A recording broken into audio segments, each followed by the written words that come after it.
Hey guys, ever heard of PlaySEGA? Well, you probably haven't, but it's a service by Sega in which you pay, and you can play some of the Genesis games online via like a Java thing on like a web page. Anyway, when you buy a subscription, at least like a 3 month subscription to it, which is about $15 more or less, you get a free controller from Sega, modeled after the Sega Saturn controller, and this one is the Saturn controller. Anyway, you get this free controller modeled after it, and I'm gonna unbox it, take a look at it, and see how it works for some stuff. All right, looking at the box, white, white, white, pretty blank. There's some writing here. I don't know if you can make that out, but it says product number HLF2412. Warning, packaging has to be kept since it contains important information, which, I assume is the model number. Anyway, it's from London, so it actually takes a couple of weeks to get to you if you're in the States, which I am. It took a while to get. I actually got it while I was on vacation, so I didn't know exactly when it got here, but it's all good. I got it. It's from England. And let's open it up.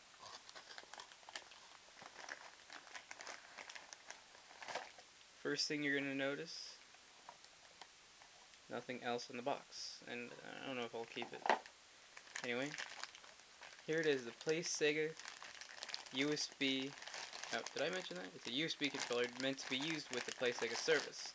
So you'd be able to have, a cool little pad to play instead of using a keyboard and mouse. Or keyboard. Now, let's take this bad baby out of it. Okay. As you can see, it's pretty much identical to a Saturn pad, the second model, Japanese first model, except that the main color is white, the buttons are blue, the shoulder is actually a little different, feels harder on this one. D-pads are both pretty good, no complaints on the D-pad. And the start button is this weird color. Oh, and it has PlaySEGA written on it. It still has it must be the old molding, because it actually still has the repeat sign, stop, play, forward, and backward, like in the plastic itself. You can't make it out here, but it's still there. Now, feels good, and see how much length we get with this USB controller. Honestly, I got it because I first saw it and I freaked out because they actually existed. I was going to buy one off probably eBay or something. These things have been floating around for a while. Well, these have been for a little bit, but the Sega Saturn USB controllers have been floating around for a bit.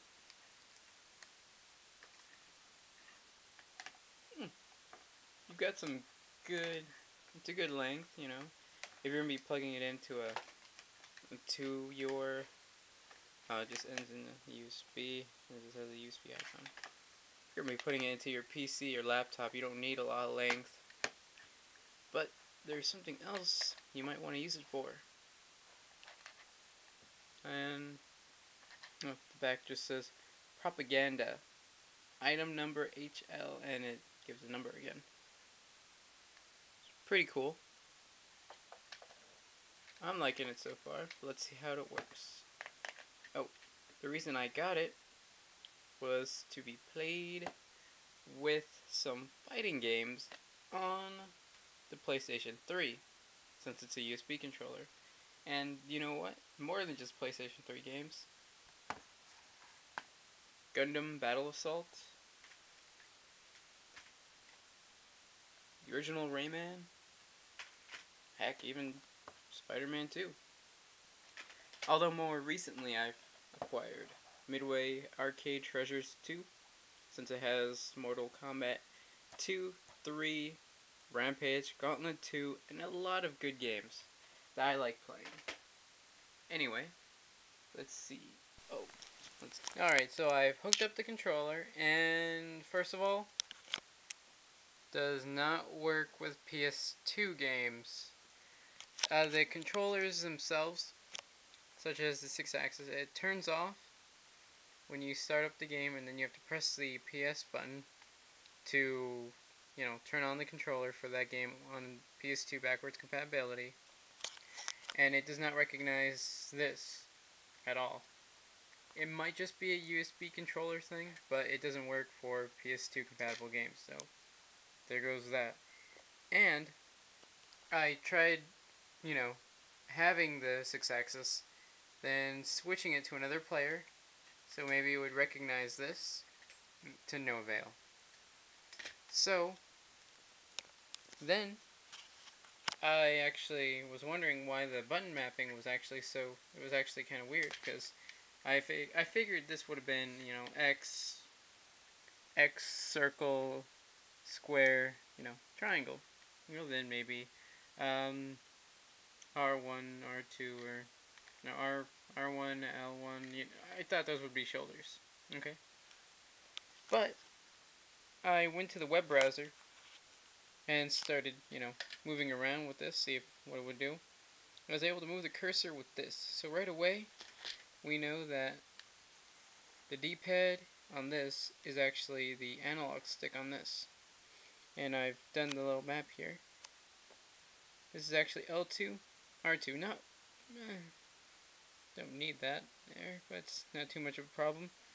Left stick, it's weird. It's a D-pad, but it's recognized as the left stick. And this is actually the select button. It would change the input on the web address sort of thing, which is really weird. This is actually X. This is square, and this is circle.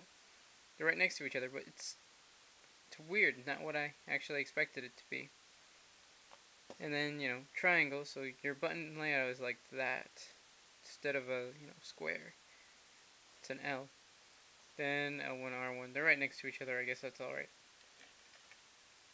Although I tried playing Spider-Man 2, but it just didn't feel right, since the button layout is a little weird, and there's no start button. So any game that says start, you can't do anything unless you throw this guy into play and then set him aside. So you can use this baby.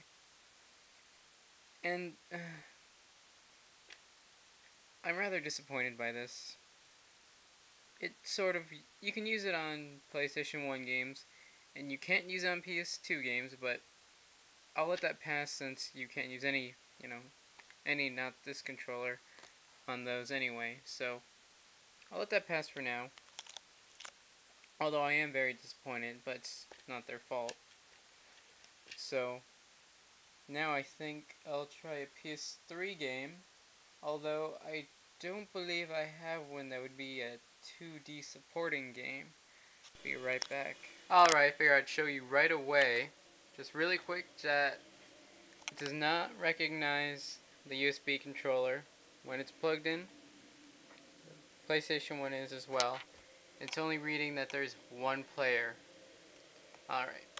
I was able to sign in on Little Big Planet with this controller, as guest. And yeah, as I thought, the D-pads acts as the left stick. And open the Pop-It with the A button, which would be square. So that would be X and alright. See, to get out of that. So yeah, it kind of works. And since it's still slap, because it's holding L2 left stick, you can still do your slapping motion. Some people will like that, I guess. But again, this is select. Good grief.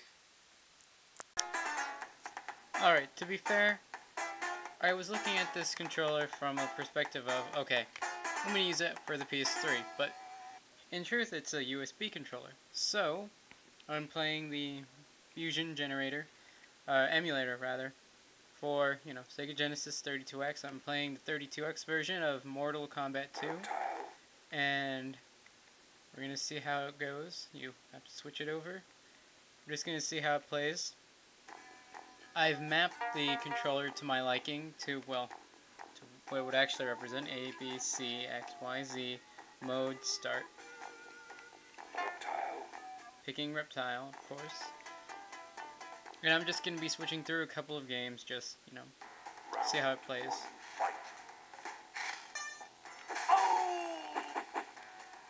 Ow.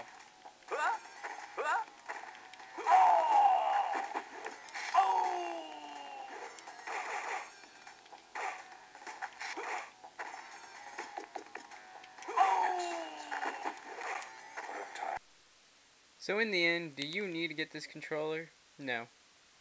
I hear that the other not officially licensed ones, well, they say they're real, they say they're legit. I don't know if anyone actually knows anymore. I doubt they are. But those I hear map pretty well, like X, circle, some shoulder buttons, X, triangle. I hear they map a lot better than this. So I would pick that over this any day. Plus, this is actually a start button on theirs. This is the select button, which is really annoying. This is the analog stick, which I guess could come in handy, but not for what I want it for. So, do you need to get this? No. Should you get this? Not unless you want a USB controller, but again, you can probably get a better one. But if you plan on doing the PlaySEGA service, you're gonna get this for free, so, it's not a bad deal for free, and if you actually like doing that service. So, this wins the battle. I'm surprised how well this fits on top of there. It's like it was meant to be like this. I feel kind of dirty doing it too.